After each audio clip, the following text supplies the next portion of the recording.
Estamos compartiendo la lectura de la palabra de Dios. Lo estamos haciendo en el Nuevo Testamento de la Biblia. Y les invito a que busquen el libro de Hechos de los Apóstoles. Hechos de los Apóstoles, capítulo 18. Hechos de los Apóstoles, capítulo 18.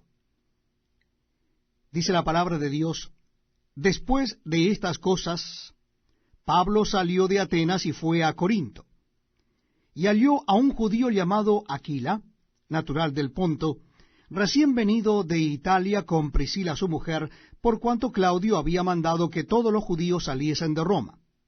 Fue a Helios, y como era del mismo oficio, se quedó con ellos, y trabajaban juntos, pues el oficio de Helios era hacer tiendas. Y discutía en la sinagoga todos los días de reposo, y persuadía a judíos y a griegos. Y cuando Silas y Timoteo vinieron de Macedonia, Pablo estaba entregado por entero a la predicación de la palabra, testificando a los judíos que Jesús era el Cristo. Pero oponiéndose y blasfemando éstos, les dijo, sacudiéndose los vestidos: Vuestra sangre sea sobre vuestra propia cabeza. Yo, limpio, desde ahora me iré a los gentiles. Y saliendo de allí, se fue a la casa de uno llamado Justo, temeroso de Dios, la cual estaba junto a la sinagoga.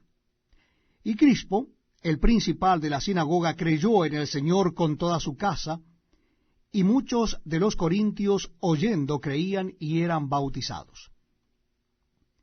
Entonces el Señor dijo a Pablo en visión de noche: No temas, sino habla y no calles, porque yo estoy contigo, y ninguno pondrá sobre ti la mano para hacerte mal, porque yo tengo mucho pueblo en esta ciudad.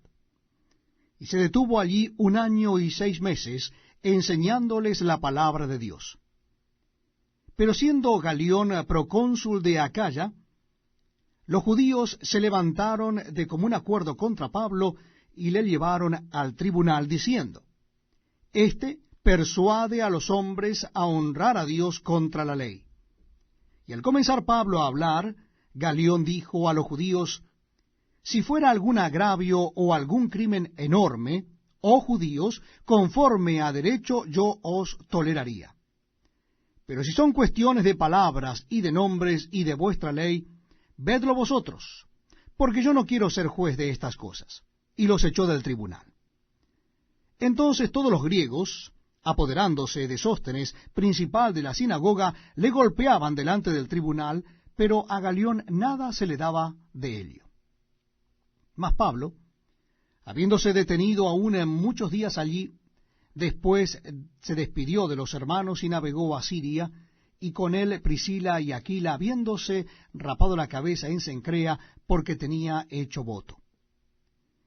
Y llegó a Éfeso, y los dejó allí, y entrando en la sinagoga discutía con los judíos, los cuales le rogaban que se quedase con ellos por más tiempo, mas no accedió, sino que se despidió de ellos diciendo: Es necesario que en todo caso yo guarde en Jerusalén la fiesta que viene, pero otra vez volveré a vosotros, si Dios quiere. Y zarpó de Éfeso.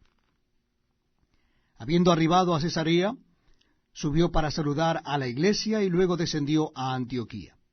Y después de estar allí algún tiempo, salió recorriendo por orden la región de Galacia y de Frigia, confirmando a todos los discípulos. Llegó entonces a Éfeso un judío llamado Apolos, natural de Alejandría, varón elocuente, poderoso en las Escrituras. Este había sido instruido en el camino del Señor, y siendo de espíritu fervoroso, hablaba y enseñaba diligentemente lo concerniente al Señor, aunque solamente conocía el bautismo de Juan. Y comenzó a hablar con denuedo en la sinagoga. Pero cuando le oyeron Priscila y Aquila, le tomaron aparte y le expusieron más exactamente el camino de Dios. Y queriendo él pasar a Acaya, los hermanos le animaron y escribieron a los discípulos que le recibiesen. Y llegado él allá, fue de gran provecho a los que por la gracia habían creído, porque con gran vehemencia refutaba públicamente a los judíos, demostrando por las Escrituras que Jesús era el Cristo.